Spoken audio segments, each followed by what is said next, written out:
playing Aerial Assault. Fun game, by the way. Unfortunately, this isn't the one we're going to be playing today. I'm having way too much fun with this. Maybe one day I'll cover this one, but...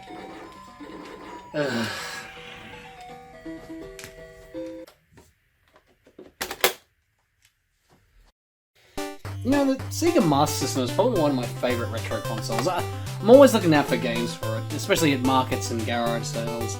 I like it when I find the cases to them, and they have the manuals with it. But the cartridges, as you can see, are a little uninspired, to put it mildly. Alright, well, maybe there's better art on the front covers. Oh wait, here's Action Fighter. Is there any action here? Is there fighting? Is there anything to do with the game on the front cover? Well, you've got a magnifying glass looking at a road. The road's about the only thing to do with this game. The Master System might not be as iconic as the NES or even the Sega Mega Drive that came after it, but it's got a lot of good games on it. Some of my favourites are Shinobi, Hang On, Alex Kidd in Miracle World, and Wonder Boy 3, The Dragon's Trap. No, not that trap. Of course, there's some stinkers, but yeah, you know, the NES had plenty of them too. Today's game is kind of a mixed bag, and it's probably not well known either. Considering the name doesn't exactly catch your eye. SpellCaster. I mean, with a name that generic, it's got to be a pretty bare bones game, right? Well, let's find out.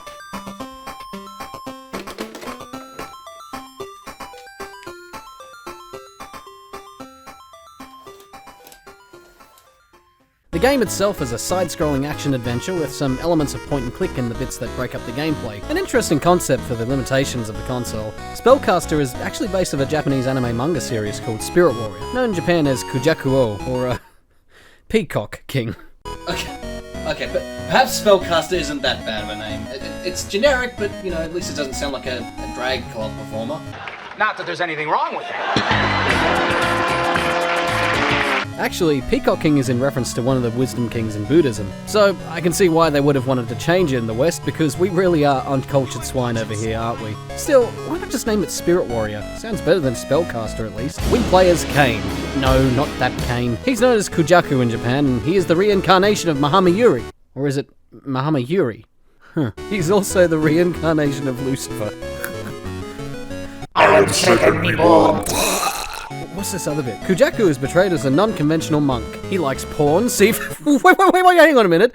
Why is this a main point about him? Okay, you know what, maybe we shouldn't judge.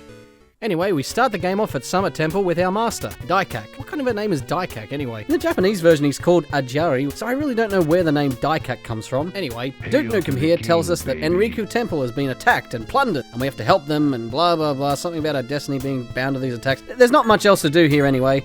Diet Coke just tells us to be gone no matter what we try to do here. So we move to Enriku Temple. Right away, when you play this game for the first time, it definitely shines with its controls. Moving, shooting, and jumping are all satisfying. I have nothing to complain about here. Killing enemies in this game feels great. It's the same sort of feeling you get with games like Mega Man and Contra. And when you do fuck up, most of the time you feel like it was your fault. Keyword being most of the time. Kane's got himself a projectile magic attack, which seems to kill most enemies instantly in this level. Well, these guys don't have a chance, do they? They trained all their lives to be warriors of the sword, and here comes me with my fucking magic skills just to one-hit kill them. Holy shit, I'm like Goku. I charge my attack and do a fucking Kamehameha here. What the fuck are these things? Demon gummy bears? They look like demons. You know, I'm not going to even question it. Well, we get to the stairs, and the way he climbs them, he's fucking ready for the day ahead. You can tell with that strut.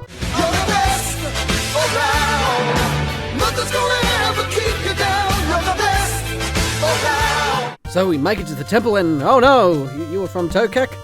Where the fuck is that? And who the fuck are you? Oh shit, he's dead. Well, good thing I wasn't attached to this character in any way. After that bit of drama, we return to Dyke Ike and report on what happened. He then teaches us the password spell and tells us to remember it carefully.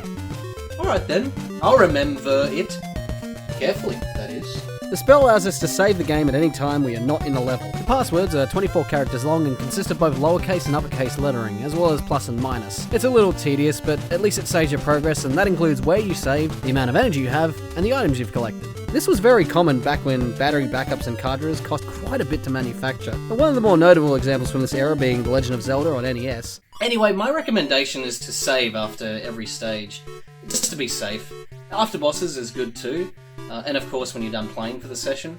But it is just... It's a bloody hassle having to write down the password and then put it in when you're loading the game. Unless, of course, you're using an emulator with save states, which are... Wait, what are you talking about? I didn't use that at all. Would I lie? So we're at the town of Izumo, and there's apparently a spaghetti stand here. I can actually read that, Kane, you dipshit. It says yakisoba, and if you don't know what that is, it's pretty much like stir-fry noodles. Then again, with a name like Kane, I don't think Nihongo would be one of your first languages. Step right up for a bowl of great spaghetti. You lying sack of shit. That's not spaghetti, it's noodles. Look, he knows. He fucking knows what he's selling, and he's probably thinking, I got these fuckers hook, line, and sinker. well, I can't take any spaghetti now, so I guess I'll just move on. The challenge of the next level has been upped a bit, particularly the type of enemies spawning now. And holy shit, what the hell are these things just popping out of the river? I didn't even expect them. It startled me. Actually, what the fuck are these things? They can't be killed because they keep sprouting up again. You know, for some reason, I feel as though I really don't want that thing anywhere near my crotch. And, oh god, fucking sentient fire. Great! At least these guys are easily taken care of and their ejaculated fire isn't too hard to dodge, so they're fucking easy. Alright, so it looks like I have to jump here, so that should be fine, right? Or not. Oh, so you're going to be one of those games, are you? Are you kidding me? It looks like you would have made it had it not been the logic of this game world. It's okay. I'll do it correctly this time. Or I'll just be a dickhead and do it again. Yeah, that works too. Also, I may as well mention it here, but every time you die in this game, Dalek Cocaine here scorns us and tells us that we can't die yet and we've still got shit to do. And then we get a choice of whether to continue or break. And that doesn't mean break the game as in, oh shit, what the fuck is happening here? Oh god, I've mutated Daikak into code! No, break just quits the game. Which I don't really understand. You'd get the same effect if you just press the reset button or turn the system off. Alrighty then. Moving on, we finally learned our lesson and got past this section and we make it to the shrine and there's nothing inside here. I guess we'll just go outside then. Well, this guy looks angry for some reason. He even called me both a dog and a flea. So what is it, tough guy? Do I bite dogs? Or am I a dog myself?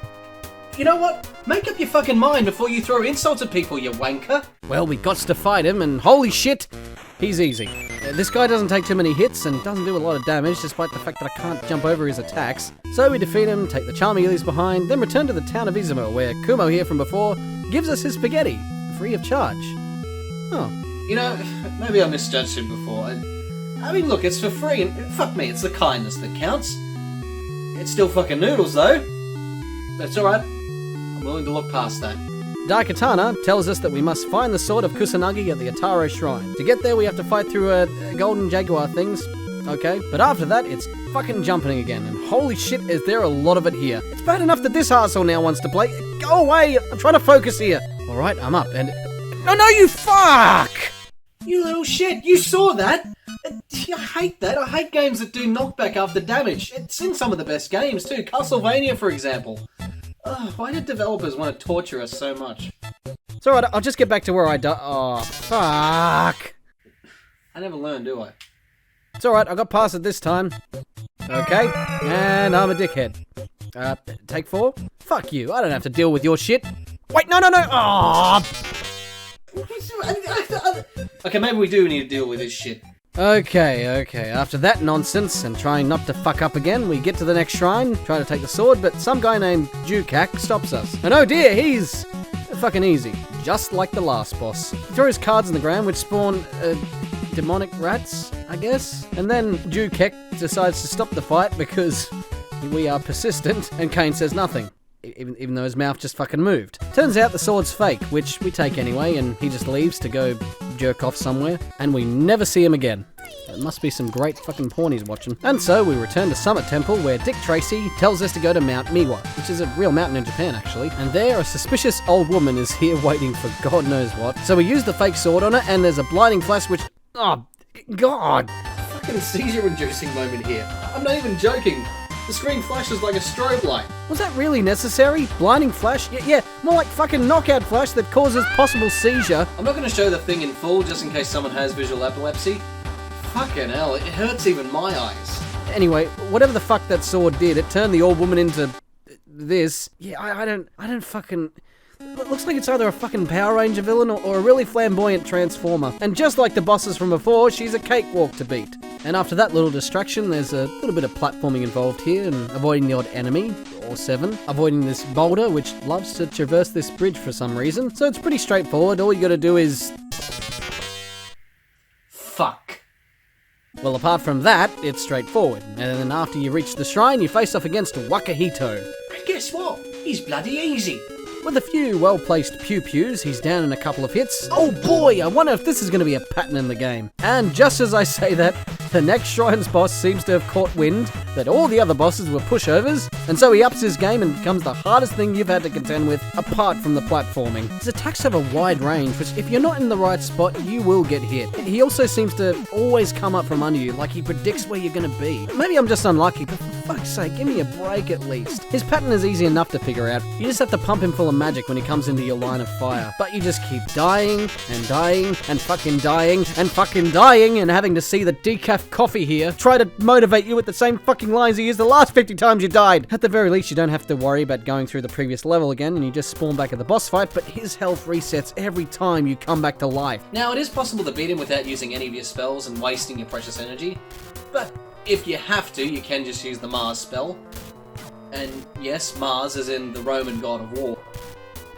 This game seems to have combined a lot of mythology from different geographical locations. To activate the spell, you have to press the pause button, and well, on the Master System controller, that doesn't seem to exist. So where is it? On the console itself, right next to the reset button, at least on this model. I swear, one of these days, I'm going to be playing a game that requires me to hit the pause button all the time, and I'm going to hit the reset button instead. There's also the Sega Master System Model 2, which just has the big ass button here for pause, but it no longer does this when you turn on the console. Which is cool, damn it. It also doesn't have AV out anymore, so it's a pile of shit. So, pause the game, select Mars, then hold the fire button for a second and press down. That also goes for all your other spells too, but we'll get back to that. So, we finally beat the fucker, and now we're on this screen. Well, straight away, I see this branch thing, and it looks like something I should pick up, right? So I look at it, and Kane says, "The man I killed before had dead." Yeah, no shit, Sherlock. So we try to take it, but there's nothing to take. Well, okay, then I guess we'll just go back to the temple and tell Daikak it... Wait, you've already said that before, but I've done Kashima's Shrine, you dickhead. What am I supposed to do? Oh, you have to look at it twice. Okay, well, why wasn't just looking at it once enough for me to be able to take it? Kane, why couldn't you just say the next line of dialogue, you dumb sack of shit? Anyway, we get the Sword of Branches, and Durka Durka Muhammad Jihad Durka Durka Durka. tells us that we have to go to the underwater shrine that holds the real Sword of Kusanagi. Oh, so it's in a water temple then. Great. We arrive at the docks where a girl gets possessed by demons and tries to row the boat out to sea. Well, luckily this girl isn't telling us that our mother will suck cocks in hell, I suppose. And in an interesting change-up of gameplay, we have to figure out what spells save her. Is it this one? That's of no use here. Well, what about this one? That's of no use here. This one? Nup. This one? Nup. What about this one? Yes, apparently. Yeah, maybe it would help if I had the manual, but I don't have it. I've only got the cartridge. Wish I had it, though. I'm alone, my jacket. I'm okay. I sleep. What the hell was that? That's the case to SpellCaster. The cartridge is intact. Oh, yeah, the manual. Oh. Whatever this is, huh? Okay. The first spell is Hatton, which calls on the god of winds to send a tornado to her. Second is Makiri, so we can fly and catch her. And finally, the power of Christ to compel the demons inside her. I mean, cannon. Ganon. No, cannon. Ganon. No, I said cannon. Cannon. Shut up, all of you. I said cannon. Like, you know.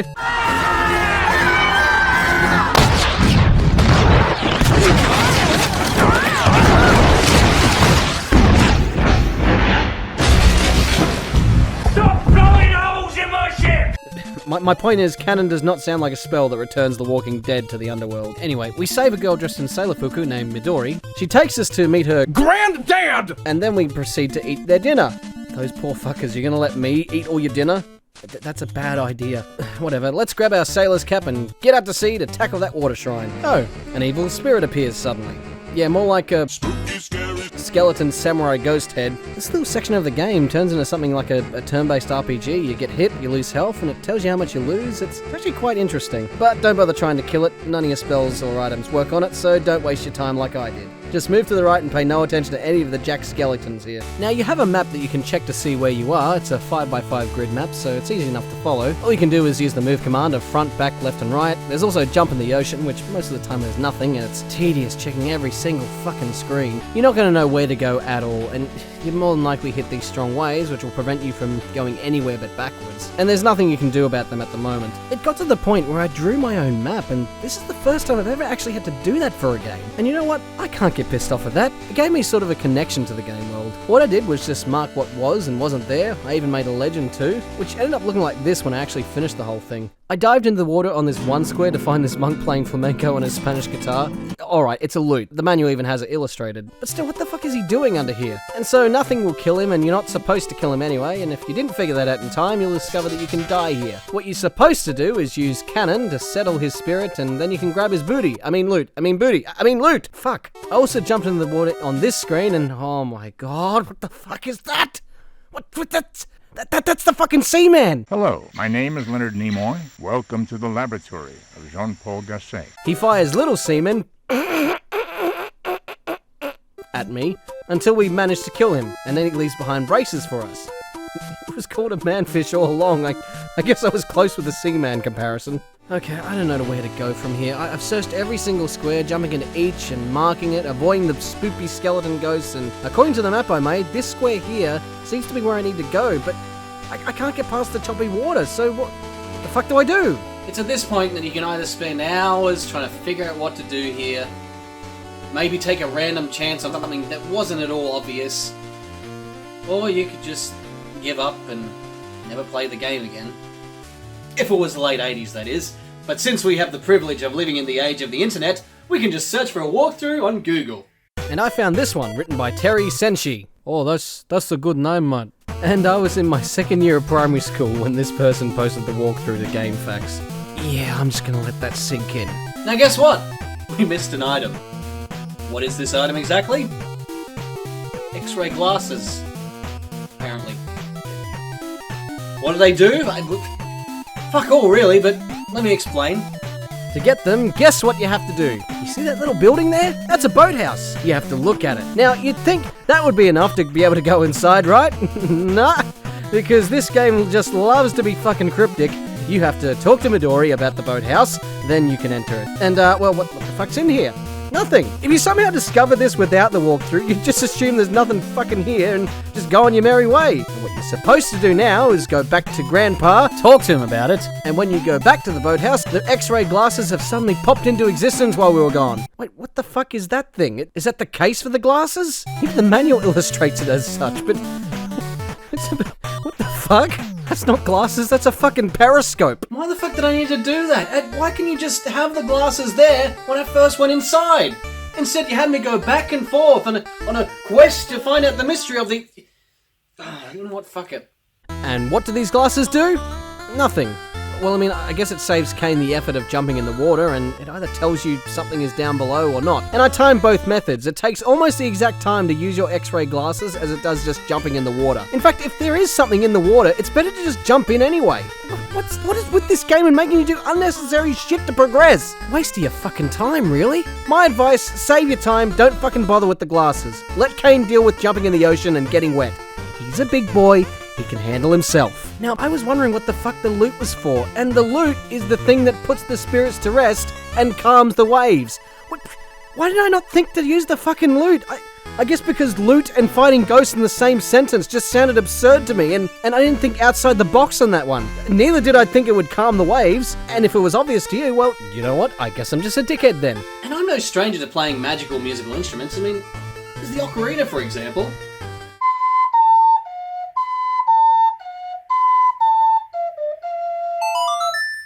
You know, I just had a thought. Maybe if the instrument was a flute instead of a lute. Did I really write that? Before we continue, there's two other pieces of treasure, a helmet and a Vajira. Over 9! I said Vajira, not Vegeta, which is this thing, which looks like this in real life. What? And the fucking helmet looks like a wig. Yeah, that's not really gonna protect you, Kane, you fucking dope. Now that we got past the waves, there's a humongous whirlpool here, so we play the loot, and there's something inside apparently, after Kane accidentally breaks the thing open. Yeah, totally an accident. There's beads. No, not those beads. At least I don't think so, we never see them. Well, we grasp the beads, and for fuck's sake, another seizure moment. So we defeat the epilepsy whirlpool with the anal beads, and now we have to contend with crabs, since they've now become a major threat to Kane. Buddy! And then you've got more seamen, and a fucking, what? A dragon eel? Okay. It feels like this bloody level is going on for ages. I feel like I'm getting nowhere. Actually, I feel like I'm going around in circles. I'm sure I've seen that exact land formation here, and I fight all these enemies at the same location. Wait, I am going around in a loop, aren't I? Where the fuck do I go? Surely this isn't... Wait, what the fuck? You have to fall down a pit. Yeah. You know, I just... Fuck it. Alright, so we avoid this creature from the deep-looking motherfucker and make it to this area, which almost turns into a bullet hell. Just don't stop, whatever you do. There's no point. Keep going right until you meet... Oh, blue people. Well, let's just get the Asari and the Na'vi here, and maybe a Dark Elf. We'll have ourselves a fucking party. Well, actually, they're ghosts, so we pray to Ganon. Yeah, I don't care anymore. And we free their souls, which allows us to take the real Sword of Kusanagi. When we leave here, we're greeted by the head of the Iwato family and the soldiers in their dinghies. And of course, the only thing that defeats them is the new sword that we got, which again, fucking strobe lights the screen. I assume it gave everyone a fucking fit because it defeats them all. We return to Dinkelberg. And now, he tells us that we need to revive the serpent god of the Iwato family using the sword. And so, we journey forth to Izumo Temple. And when we arrive, we're greeted to Princess Asuka. And even she seems to have caught wind that flashing lights are the best fucking idea ever. Apparently, she does this so she can turn into a dragon snake. Yeah, I know it's an Asian dragon, but dragon snake sounded funnier. I'll give her a dragon snake in a second, if you know what I mean. We defeat her because, like all the other bosses, except for one... She's fucking easy.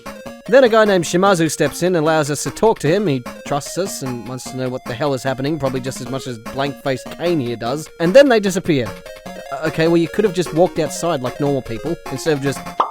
Then again, with armor like that, I don't think you're really going to be that normal. Shimazu yells from outside and we rush to his aid to find, holy shit, a giant ant. Oh no, flying centipede. Yep, that makes total fucking sense. The boss isn't too difficult. The only thing you have to really worry about is what position you're in. You can only attack his ass, and you only get 2 chances when he's low until he starts going back up the top again. Actually, you know what? This is starting to sound like a description of a gay porno. But if you're impatient, like me, you can just spam the hat and spell on his arsehole and get the job done like that. And after we defeat Tom Six's wet dream, we see Shimazu here dying in Asuka's arms, when he gives us a magic sphere, which apparently will help us awaken a god, and not to be used for 10-pin bowling. When we get back to town, for some reason we have to ask Mr. Spaghetti Noodle Man where the shrine is, and apparently it's not far from here. So we take some of his spaghetti, and we go to the Kamano Temple, where some guy named Utsuo tries to fight us. We show him our magic orb, which isn't a euphemism for a penis, and tells us we need to get to Kakugen. And it's here that if you didn't have a walkthrough, you wouldn't be able to know where the fuck to go, unless you took some random chance, like in Simon's Quest. Of course, I tried for several minutes to find out for myself before I gave up, and apparently, you have to go down the well here. And guess what? You have to be in just the right spot to do that too. So we stand on the well, down the well we go, and... Oh yeah, you finally figure out where to go and it just fucking kills you. It's fuck you. Alright, I didn't expect that, so I'll make sure to move to the right. Okay, that didn't fucking work. How about if I move left? Nope. Turns out, you have to use the Makiri spell, which gives you temporary flight. And I managed to activate it just as I nearly fell into the abyss. It's easy to control, and I'd recommend just deactivating it immediately because you don't need it. This place is full of respawning enemies, and some new ones too. We've got the flying demon gummy bears again, a green fleshlight from Bad Dragon, and you have these golden midget things that explode. And they just charge at you because they don't care. And you kill the poor suds in one hit, so they're not a threat to you at all. We reach this rock here, and it's actually a secret entrance to... What is all the buttons and the lights? Is it a future? What are the fire things? And a horsey. Tara's midgets again. The fuck am I looking at? Okay, where the fuck am I? And when did this game turn into something out of the Twilight Zone? Should I have expected this? I don't know anymore. The stage itself is a little tricky, and I'm having a hard time figuring out the pattern on these fiery anatomical vagina things. Well, surely it can't get any worse than that. The fuck is this thing? Oh, a cauldron. Apparently there's a round-shaped hole here. Well, let's put the most obvious item in it. No, not our penis, the orb. The top bursts open. There seems to be a passage inside. Okay, I wonder what we'll find in... Gain this transport to the cockpit of a craft! What? What? It's a relic from an ancient civilization. What? What is this strange old place? Whoa! What the fuck am I looking at? It's spaceship. It's a fucking spaceship.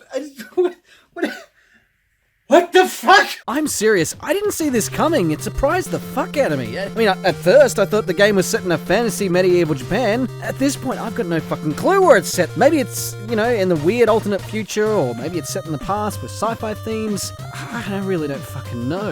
And there's nothing else to do here now anyway. There's an imprint of a hand, which we need an item to activate. So, let's just move on to the next section of the game. We get out of here, go back to Itsuo, the guy from before, and he tells us, Daikak fights the rebirth of the snake. well, that's good information to know. Who the hell's Daikok? Are you making fun of Daikak like I am? Or did you just spell his name wrong? Actually, this is another character entirely, because that's totally not confusing at all. It's like Sauron and Saruman, except worse. At least those names sound a little different. In this, it's Daikak and Daikok. One letter away from a typo. And by the way, I really don't think you should be talking about snakes when someone has the word cock in their name. Utsuho asks us for the good news. I found a battleship, but not a snake. Oh yeah, a battleship. By the way, do you know it's the fucking future down there? You didn't know? The snake is the computer. What? An ancient god was transplanted into the computer. He has watched over the people of Iwata. I'm not following this anymore. It's giving me a migraine.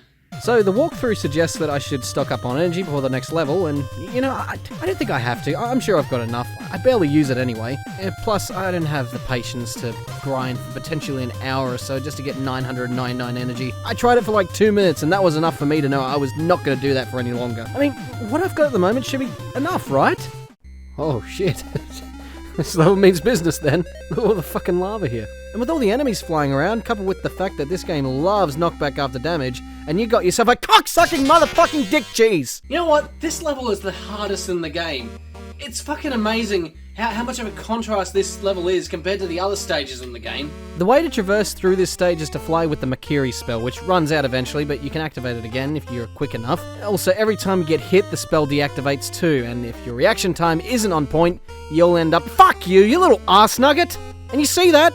In the fucking lava. And Kane just lets it happen like Arnold Schwarzenegger does at the end of Terminator 2. And it'll happen over and over and over again. And every time I die, Derpy Cake here gives me his little lecture, tells me to take a nap, I refuse, and I'm right back to the fucking start of the level. And the fucking enemies in this stage do not get me started. They won't give you a break when you most need it. You've got phoenixes and walls of lava that just pop up out of nowhere. And I think the worst of the enemies in this stage are these fucking fireball things that come in clumps of 4. And they spawn in at the worst fucking times, and they do not go away when you want them to. Not only will it track you and hunt you down to make your life a miserable hell, these fucking things can only be killed with a charge shot. Yeah, good luck being ready for it though, because you'll more than likely be trying to dodge other shit or be firing at the other enemies to worry about these little piss chickens.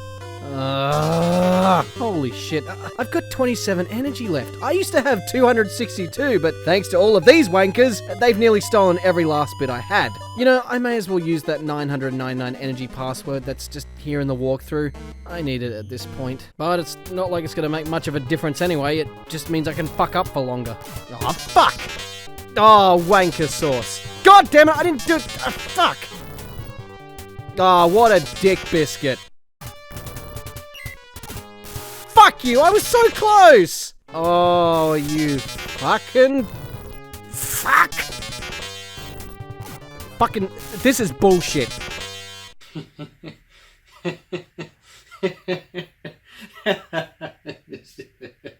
Excuse me for 1 second. Boy, get the fuck back here! Oh, fucking hell. Right. Fuck you, fuck you, fuck you, fuck you, fuck you, fuck you, fuck you, fuck you, fuck you, fuck you, fuck you, fuck you, fuck you, fuck you, fuck you. Oh, oh, oh! I fucking made it! I fucking made it. Okay, I'm just gonna take this next bit easy, and I don't have to worry about the stage doing it again. Diecock, come and face me.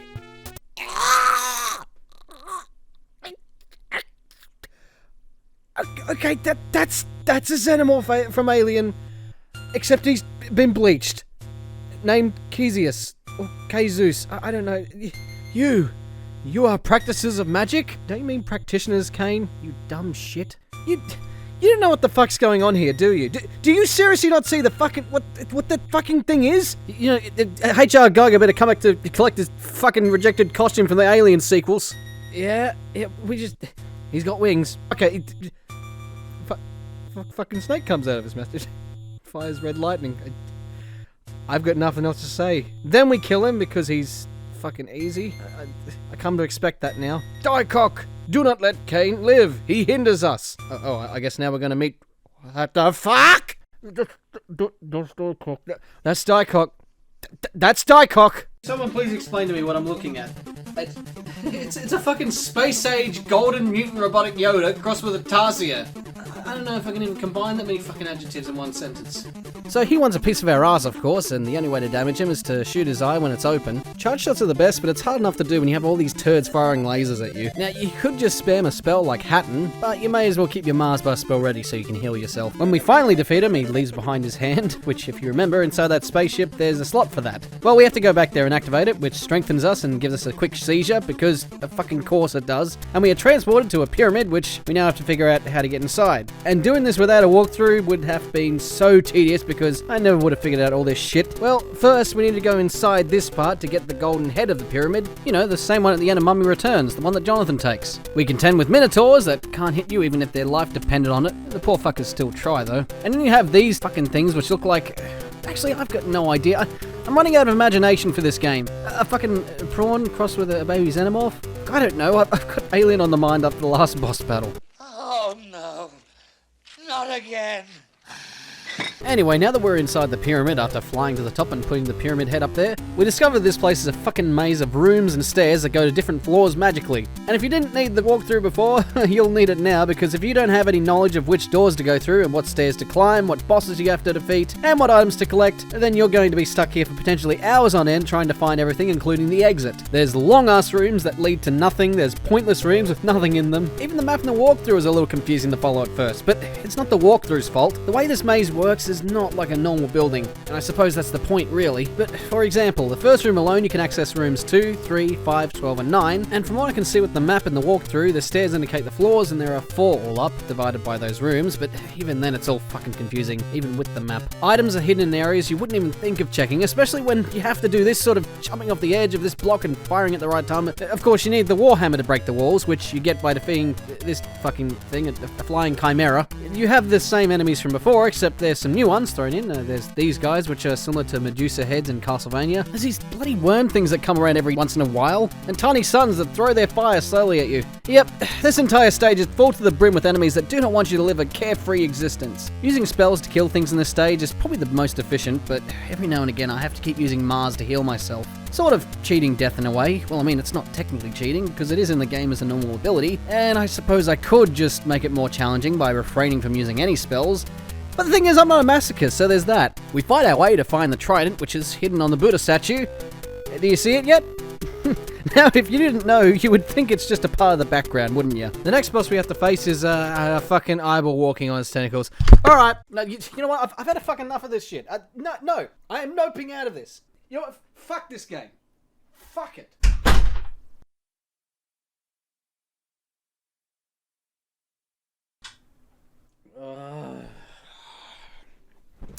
Fine. Alright, you want to see me torture myself even more? Okay. Fucking hell. So we defeat Mike Wazowski's aborted fetus and all it drops is health. Yep, thanks for that. And then we fight a goat. We fight a goat inside a fucking pyramid. Anyway, we've got everything from this place. Now we can head to the exit, but that proves more difficult than it's worth. Everything in this pyramid wants to stop you from climbing these stairs. And every time you get hit, you fall off the fucking things. Nearly there, nearly there. Fuck you! Nearly. Oh, fuck. Oh, come on, you fucking turd. I just want to get up here. Why are you doing this to me? Finally, we get up these fucking stairs, and when we get there, we're greeted by an ominous demon who, at first, just appears as eyes. He tells us to say our prayers, and then brings some random girl we've never met before to fight us. Wait, what demon? Disappears. A girl in armor appears.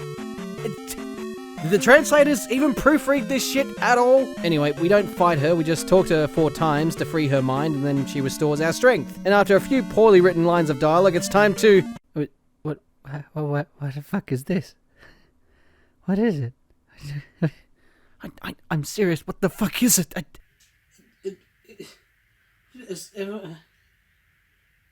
It's a half demon, half blowfly. I'm gonna have a go here. Half demon, half blowfly. Okay. Yeah. All right. Yeah. All right. So, doesn't take long until we defeat this wanker, and then before he dies, he frees his lord. And hopefully that's not a euphemism for his penis. He destroys the pyramid, we grab the girl and head for the ship, and then it's back to Summit Temple to talk to Doink Kick. He tells us that the gods are our only hope, and we have to go to the underworld to find Izanami. The Dark Lord has been freed, but he is still not awake. Oh, shit, eh? We better do something about it. Anyway, we have to go to the underworld, and there's this cross-eyed guard here. I don't know if they intended it, but yeah, he looks fucking cross-eyed, alright? We show him our sword, which actually is a euphemism for our penis this time, but I can't show that scene here, it's R-rated. And after that, he lets us in. And you see this lazy son of a whore here? Yeah, that's the ferryman. No, I mean the ferryman. Pheromone. Fuck. We need to wake him up by getting nectar for him, and because this game loves to make us backtrack, we need to return to the guard and talk to him, and he tells us to go to Chizusi to meet the goddess of nectar. Okay, that's a very specific god. Is there a goddess of creaming soda too? Where's the god of tits and wine? We drink her nectar and feel refreshed, which isn't a euphemism for licking her pussy.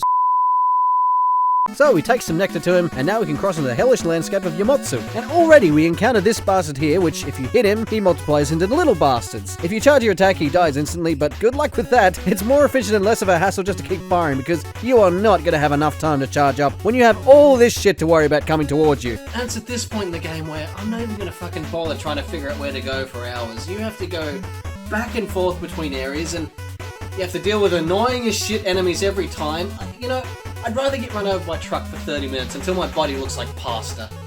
I'm just going to quickly go over what you have to do here. Defeat this guy named Amano, who looks about as threatening as a puppy. Then go to this woman. She tells us to go to another place where a dog called Cerberus guards the entrance. Yeah, that's not fucking Cerberus. This is Cerberus.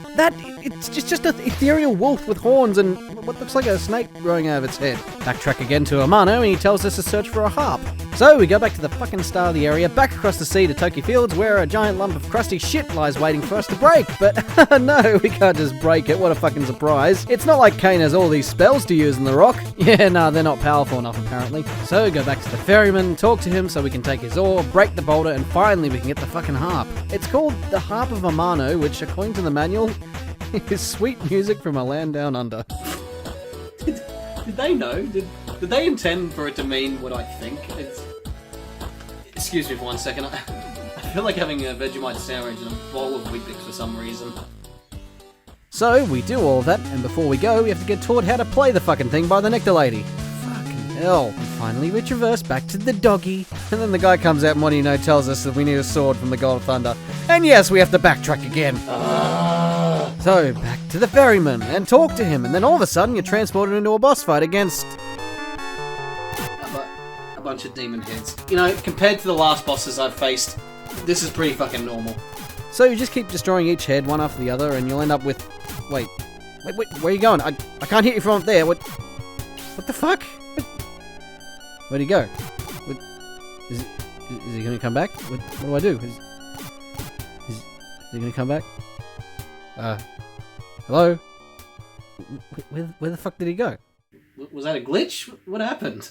Nope, it's not a glitch. This boss actually up and fucking leaves you if you take too long trying to kill him. If you don't beat him in a set amount of time, guess what? You're stuck here until you reset the game. And that means putting in your long-ass password again, just to have another crack at the boss.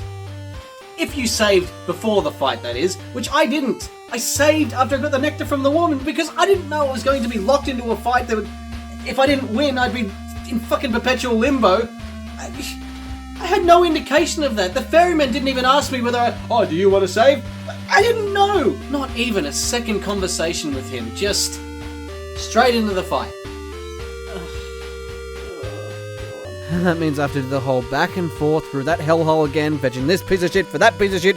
You know what, game? Fuck you. I shouldn't have to do that just because you added some weird-ass difficulty curve for this one boss. I really dread having to do something I've already fucking done again. Having to do it for the first time around was tedious enough. Now I have to do it all again? How was I supposed to know? And you know what?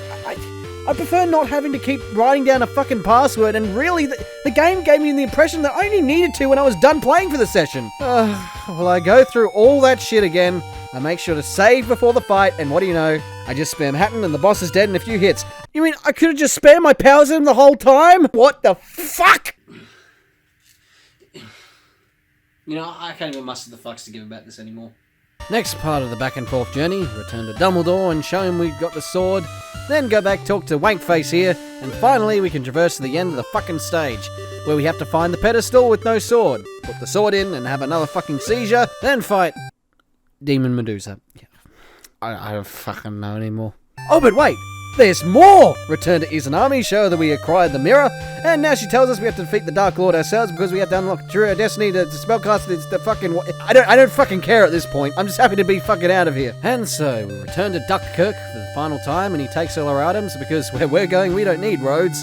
I mean, items. And before we go to the final stage of the game, we stop by Kuma's noodle stand and we take his necklace because he just happened to have an item we needed. I don't know why, but...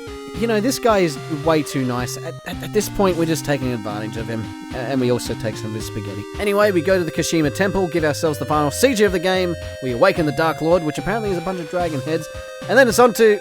Whoa, hey, hang on. Whoa. Wait just a goddamn minute. Why is this game all of a sudden turned into a shoot 'em up? Seriously, I had no indication that this was going to happen. Holy shit, this is like Toy Story all over again. And would you believe it?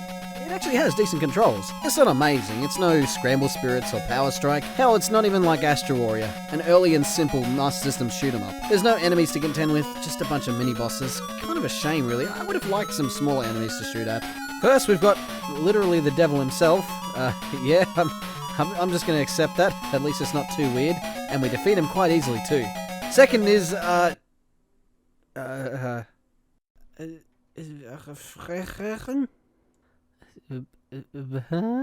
This game, I'm serious, has taken away my creativity to explain what enemies are at this point. And again, this guy only takes a few hits with a charged shot. Third boss is, oh my god, it's the guy I fought first, only now he's bloodied skull. He's now where his dick should be. And he fires little baby versions of himself out of it. Okay, moving on. I don't particularly want to think about how this thing procreates. And the last mini-boss is some generic guy in golden armor. I'm actually thankful. You know what? It's amazing this guy looks pretty normal compared to the others I just fucking faced. And here we are, the last stretch of the game, the final boss. All our hard work and all of our struggles, the blood, sweat and tears we put into finally reaching this part of the game, and it accumulates to the equivalent of a wet fart. Honestly, I was really expecting a challenging fight where I would need to constantly dodge everything and use my spells, and I sort of did that on this beginning part, where I had to dodge the faces firing at me and killing them, but then when it came to the actual boss, its attacks were easy to dodge, and if you just spammed one of your spells enough, the fight is over within about a minute. You know, I would have liked more phases for this final boss, because it really just felt like another easy generic boss battle that I've done time and time again in this game. Well, fortunately, or unfortunately, the end screen doesn't have any bad English or errors that stand out. And finally, to end off before the credits, we get a pixelated Bob Ross painting that Kane has just inserted himself into. Kane, you dickhead, you ruined it! How's Bob Ross gonna feed his kids now, Kane? And so, that's the end of SpellCaster. What do I think of the game? It's alright. I mean, it's not bad, but it's not particularly good either. It's kind of... in the middle, maybe? It's all over the shop, really. It's a combination of wonderful design concepts that just are executed so poorly, and here's the thing, I certainly see some parallels between Castlevania and this game, and I wouldn't be surprised if the developers were inspired by those games. There's some points in this game that I do like, and it does produce some fun moments for me, but where do I begin? Alright, if there's one major complaint from me that I want to get out of the way right now, it's the music. And I'll be really honest and blunt here, most of it sucks.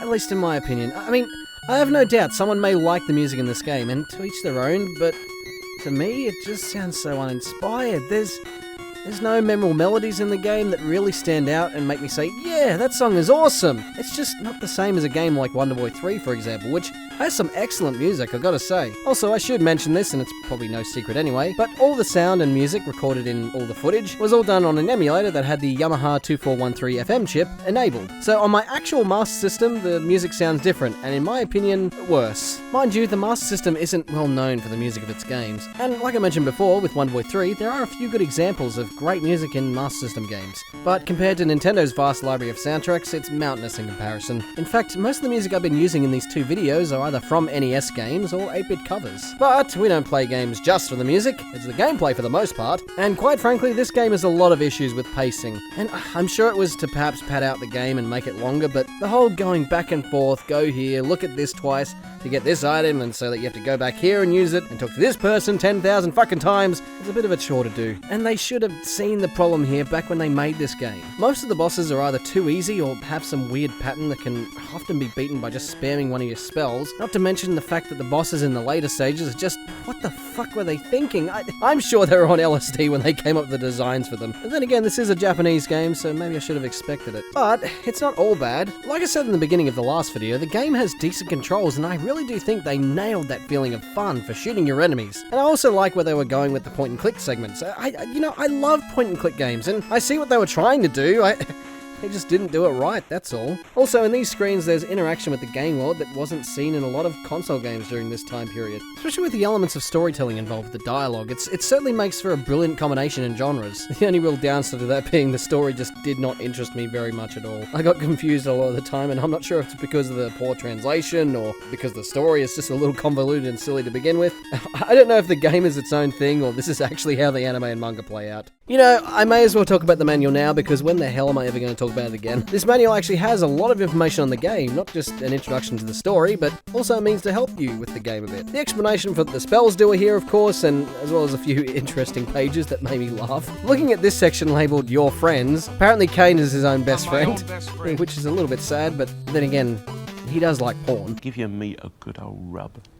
Yeah, boy. It also says here that Kumo is the Noodle Man. You see? Fuck you, I was right! And then, for some reason, Midori and her grandpa are here. For what reason? I've got no fucking clue. I used them for their boat and their food.